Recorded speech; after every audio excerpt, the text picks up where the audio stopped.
Hello, my name is Judith Van Boven, and I will be teaching and talking to you all about active reading. Are you actively reading?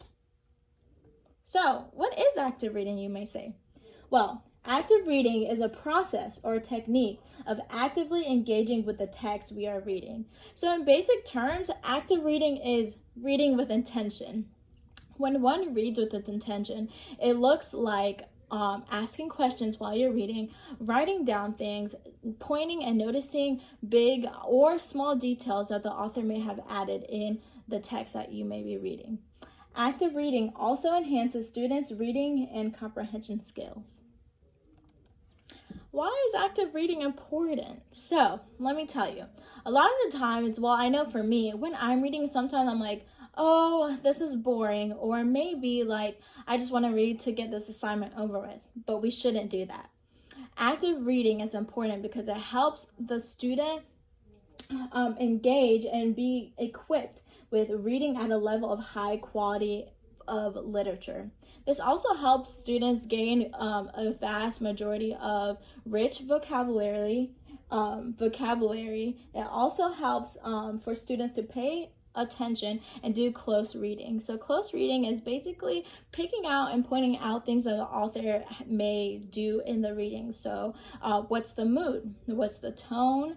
What is the thesis of the article or the piece of literature you're reading? And what is the purpose? What's the author's purpose of reading, of writing this literature?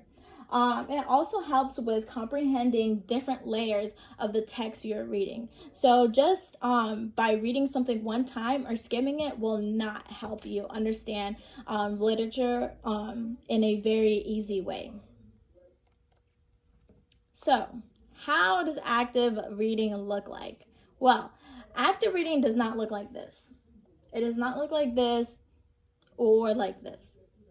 Active reading is being focused and indulging yourself in the whole text. So here are a few tips on how to active read and how to not actively read.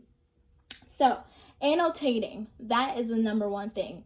Annotating looks like highlighting, circling, underlining, or boxing certain phrases, words, and other like important things through the text that you may not know or you may know, and so you can further make connections with that in your text. If you underline a certain phrase or a certain word you don't know, you can Google it and understand it better so that you can comprehend the sentence or the paragraph you're reading better.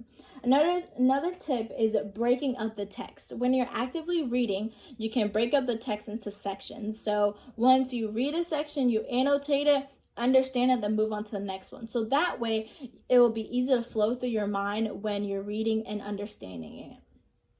Taking notes while you're reading. Taking notes is similar to annotating, but when I take notes when I'm reading, I take it on a separate sheet.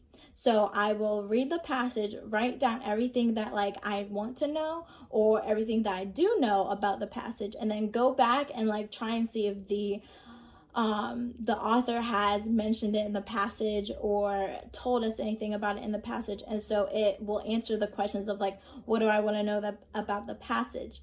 Having it this way makes reading for me not boring, and it's very more